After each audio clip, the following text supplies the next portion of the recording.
Vós sois a luz do mundo. Não se pode esconder uma cidade edificada sobre um monte. Nem se acende a candeia e se coloca debaixo do alqueire, mas no velador, e dá a luz a todos que estão na casa. Assim resplandeça a vossa luz diante dos homens, para que vejam as vossas boas obras e glorifiquem o vosso Pai que está nos céus.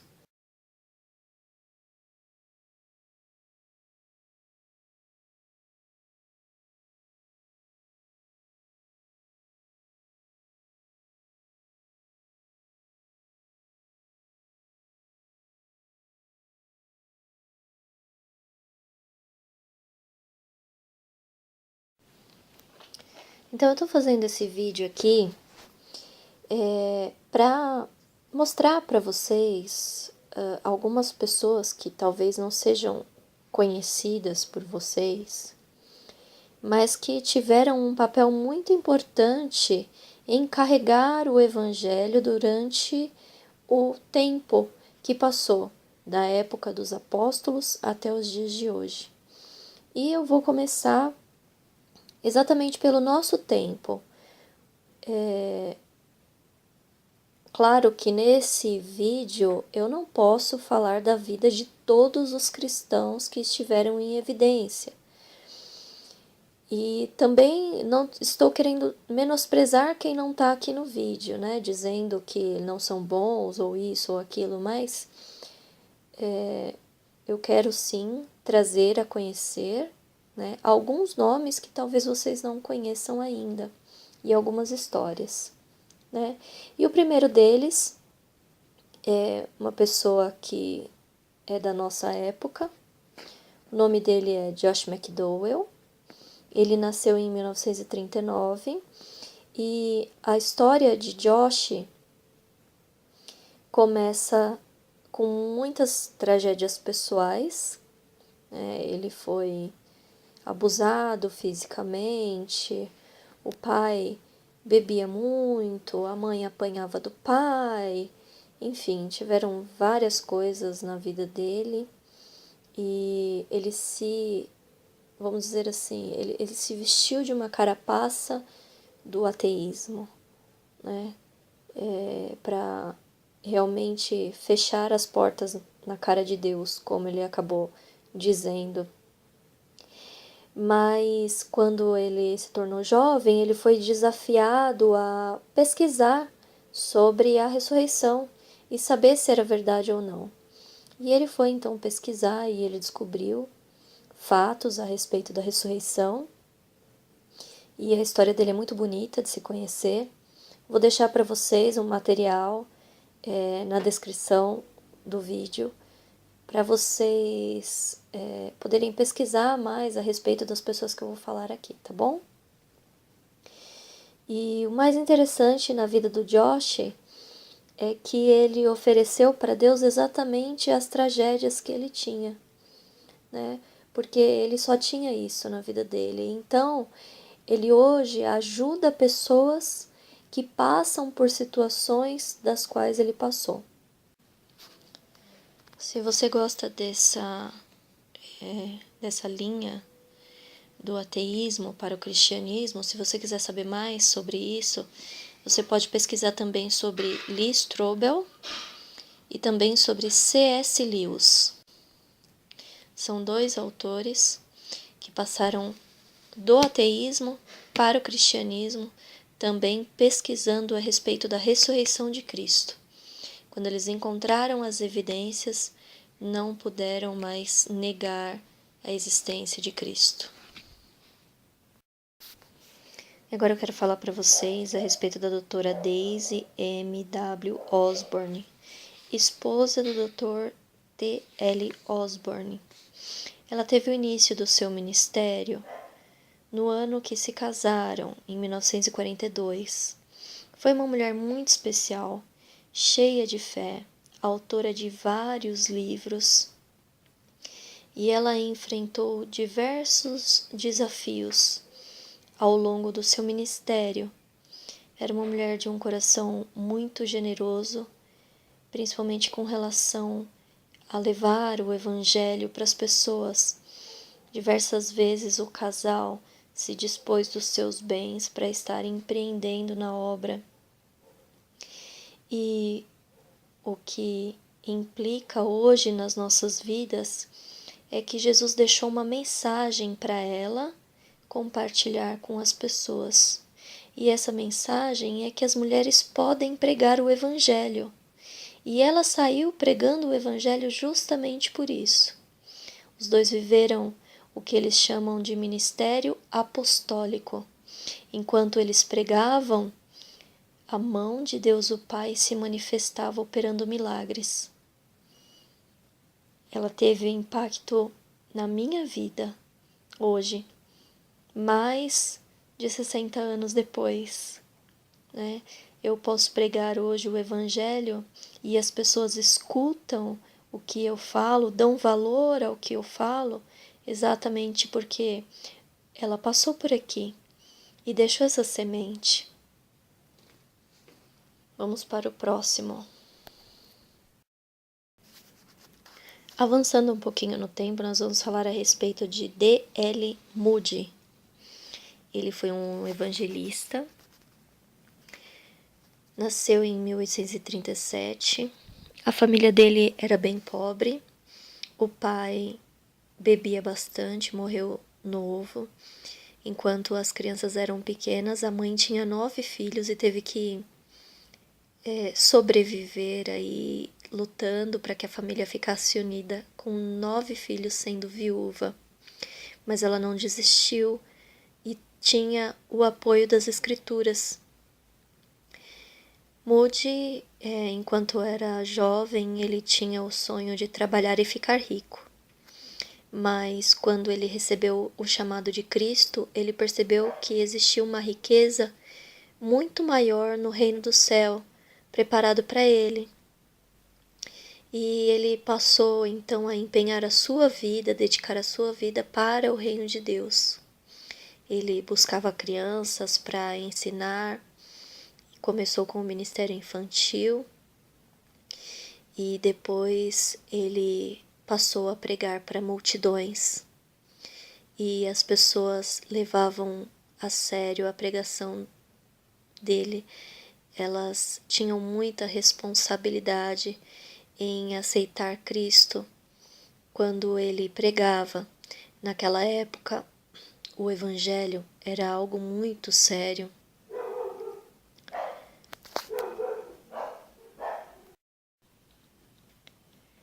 E se você me perguntar o que eu mais gosto na história do Moody, é de ver o quanto ele se rendeu a Cristo, o quanto ele dedicou a sua vida para Cristo. Morreu ainda novo, mas ele teve uma linda história, uma história de empenho nas coisas do reino de Deus, uma história de empenho em levar vidas para o reino de Deus. É isso que mais me chama a atenção nele. Ele era um homem dedicado em orar, dedicado em ler a palavra, em estudar e poder compartilhar com as pessoas. Essa era a paixão da vida dele.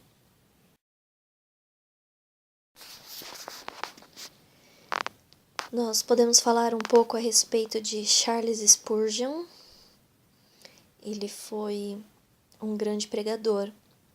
Nasceu em 1834 e foi considerado o príncipe das pregações. Mas antes dele ser o príncipe das pregações, ele era o príncipe das orações. É o que diz no livro a respeito dele. E em determinada época da vida dele, tantas pessoas procuravam para ouvir a palavra, mas tantas pessoas que ele pedia para que as pessoas fizessem um revezamento a cada 3 meses, para que outras pessoas pudessem ocupar o templo, para que pudessem ouvir. E o templo não era pequeno.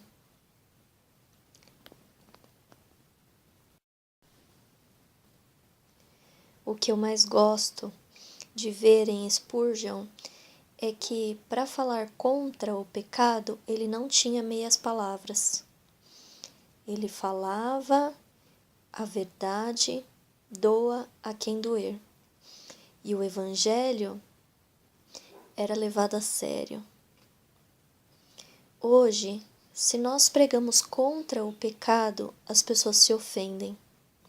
Mas naquela época, as pessoas desejavam saber qual é a vontade de Deus para a minha vida.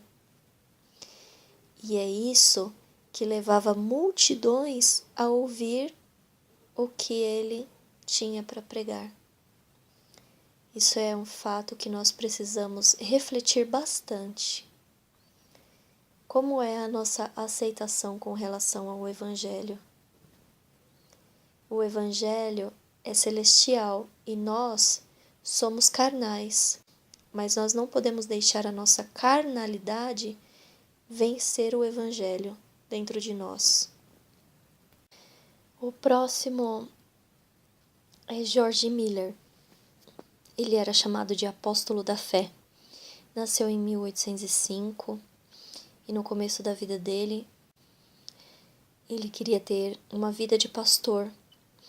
Não para pregar o evangelho, mas sim para ter uma vida cômoda, trabalhar pouco, ganhar o seu dinheiro.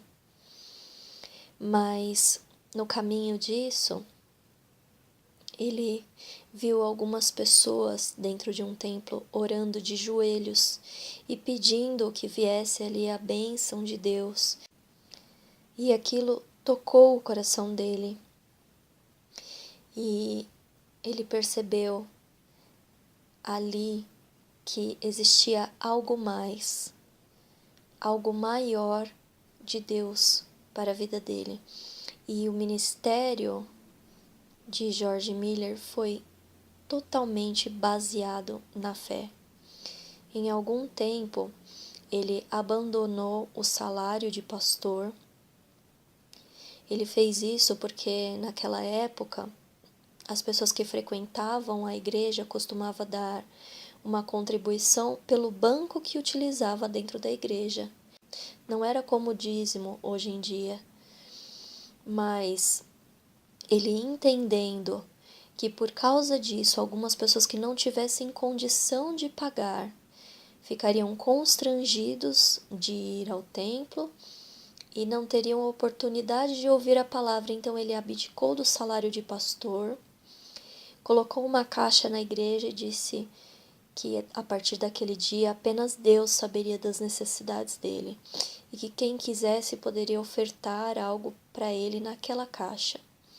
Até o último dia da vida dele, não houve necessidade que não tivesse sido suprida por oração. Ele passava algumas horas por dia em oração e o restante do tempo ele passava em espírito. George Miller chegou a abrir alguns orfanatos, atendeu em vida mais de 2.000 crianças e as orações dele continuavam a ser ouvidas mesmo após a sua morte. 50 anos após a morte de George Miller, aconteceu a Segunda Guerra Mundial.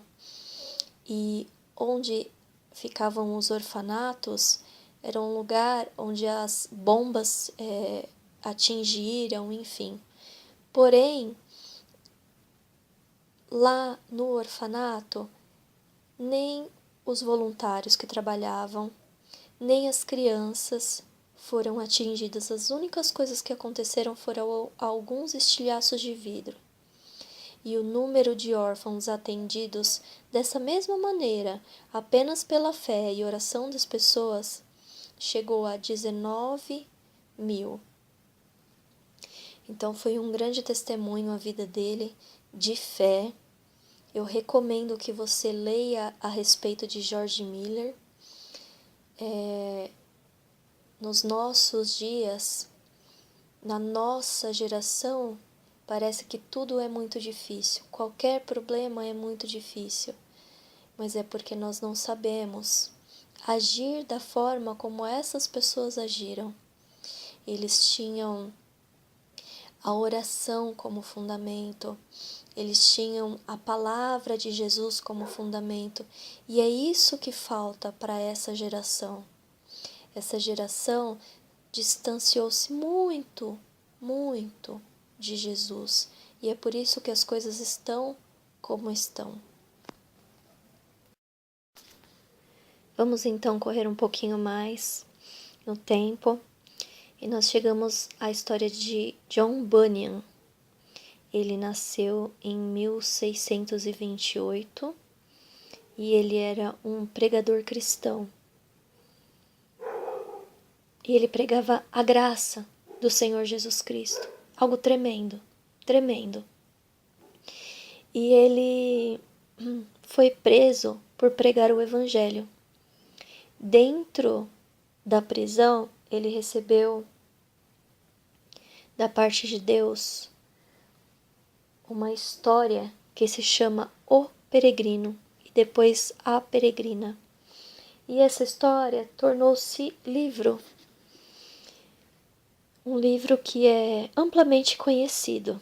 Se você nunca viu, se você nunca leu, vale a pena. É bastante edificante. Hoje em dia também tem filme do Peregrino, da Peregrina. Vou deixar para vocês na descrição.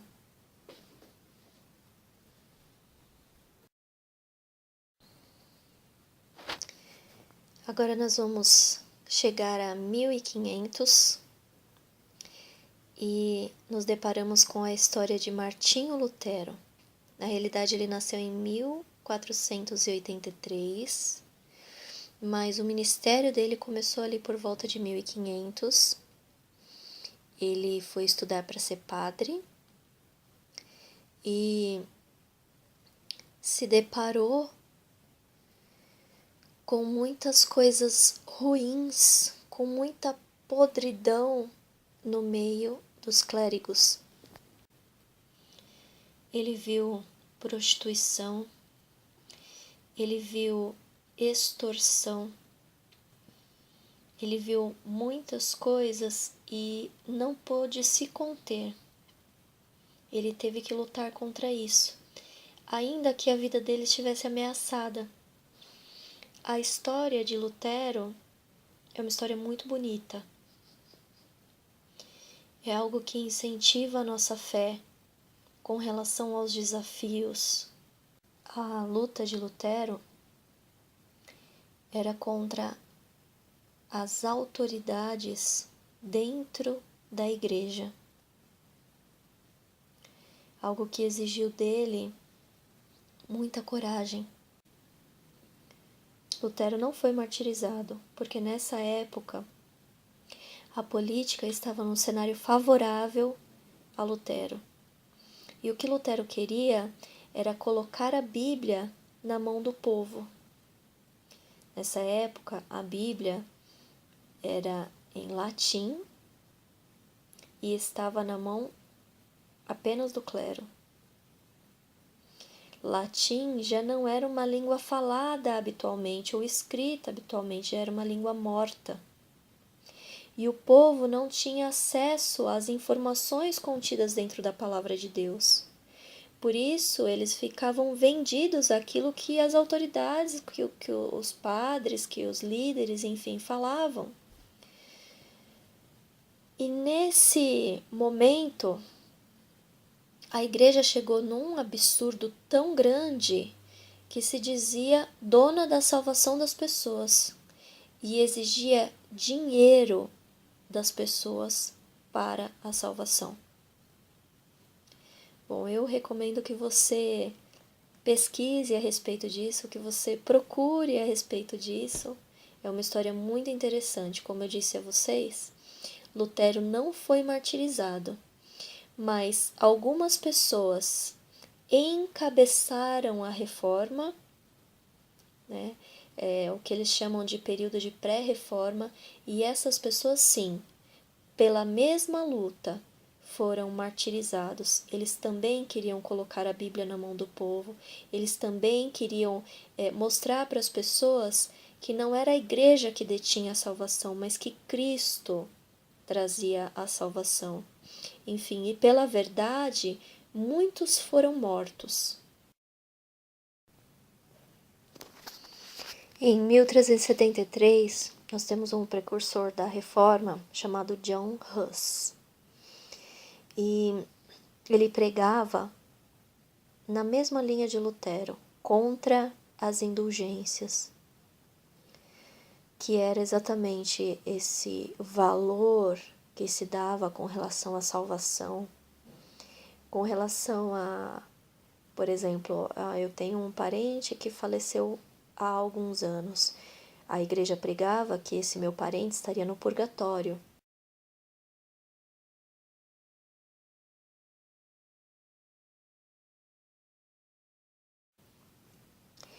E para ele sair do purgatório, eu precisava comprar então indulgências, que é um valor colocado lá na caixa deles, e mais um sacrifício, por exemplo, subir uma escada de joelhos ou qualquer coisa do tipo.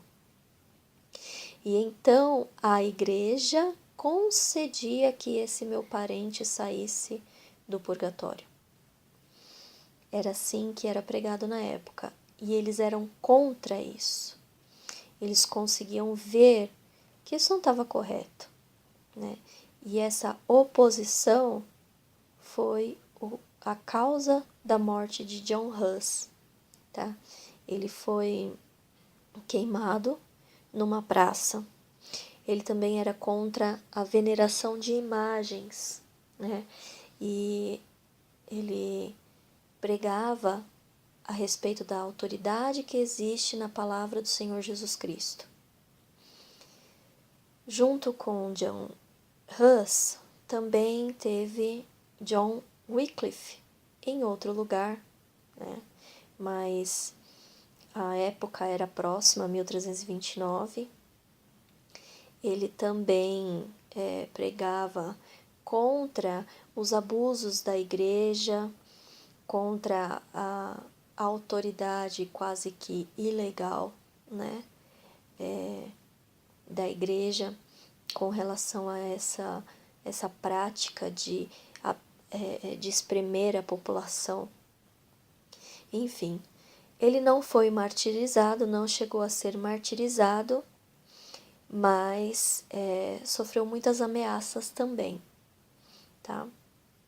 E por aí nós temos uma sequência de nomes que contribuíram para que hoje nós tivéssemos a palavra de Deus dessa forma como nós temos hoje um livro, né, dentro de casa. Enfim, nós temos muito a agradecer a Deus, primeiramente, né, e a estes homens aí que tiveram muita coragem de lutar por isso. Se não fosse dessa maneira, nós ainda estaríamos vendidos ao que a liderança da igreja fala, sem saber para onde ir, em que direção ir, enfim. Estes homens contribuíram muito para que hoje o evangelho chegasse até as nossas vidas. E agora nós vamos falar a respeito dos valdenses. Esse grupo foi chamado dessa maneira a partir do momento que surgiu dentre eles um líder chamado Pedro Valdo. Porém, existem provas de que esse grupo já existia antes de Pedro Valdo. E quem é esse grupo? Esse grupo é um grupo de cristãos que foi perseguido pela igreja, porque eles não aceitavam seguir essas mesmas regras e eles continham cópias da Bíblia. Eles moravam em colinas, né, bem afastados para conseguir plantar, colher, comer, enfim. E os valdenses, eles pregavam o evangelho como missionários. O que eles faziam? Eles não poderiam carregar a Bíblia sem ser reconhecidos. Então eles decoravam a Bíblia e levavam a palavra decorada, ou copiavam e levavam escondidos. E quando eles faziam essas viagens, ia um missionário mais velho com um jovem, para que pudesse ensinar o mais jovem. Porém, muitas dessas viagens não chegaram a ser concretizadas, porque eles eram martirizados. Tá? Chegou a haver muitas invasões no meio das vilas dos valdenses, o que matou muito desse povo, e é uma história muito bonita de se conhecer. Eles realmente fizeram uma parte muito importante, contribuindo para que o Evangelho chegasse até nós, né? Muitos deram as suas vidas, muitos foram sacrificados, martirizados, enfim, tiveram os seus bens expoliados, chegaram a sofrer tal perseguição que a lei garantia que quem denunciasse um valdense poderia ficar com as suas posses. Então, se você tivesse lá uma casa e a sua casa tivesse mobiliada e alguém quisesse as suas posses, era só ele denunciar. Então, para você ver como era fácil a pessoa morrer naquela situação, né? Era uma fragilidade muito grande que envolvia essas pessoas. E mesmo assim, eles continuavam. Mesmo assim, eles persistiam. Eles levavam o evangelho, né? E antes dos valdenses, que, de acordo com os registros históricos, chegaram bem perto da época dos apóstolos, nós vamos chegar também a uma pessoa que foi discípulo do apóstolo João.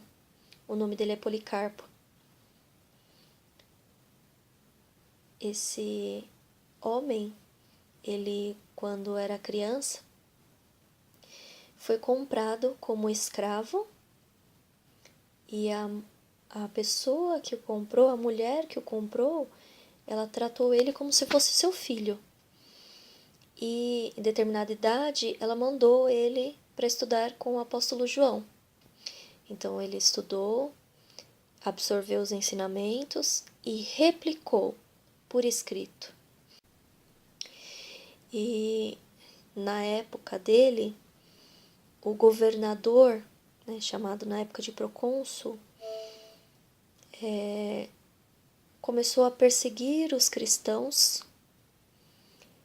Quem não dissesse que César era o seu senhor, né? Então era perseguido, os líderes eram mortos, os cristãos perdiam seus bens e assim por diante.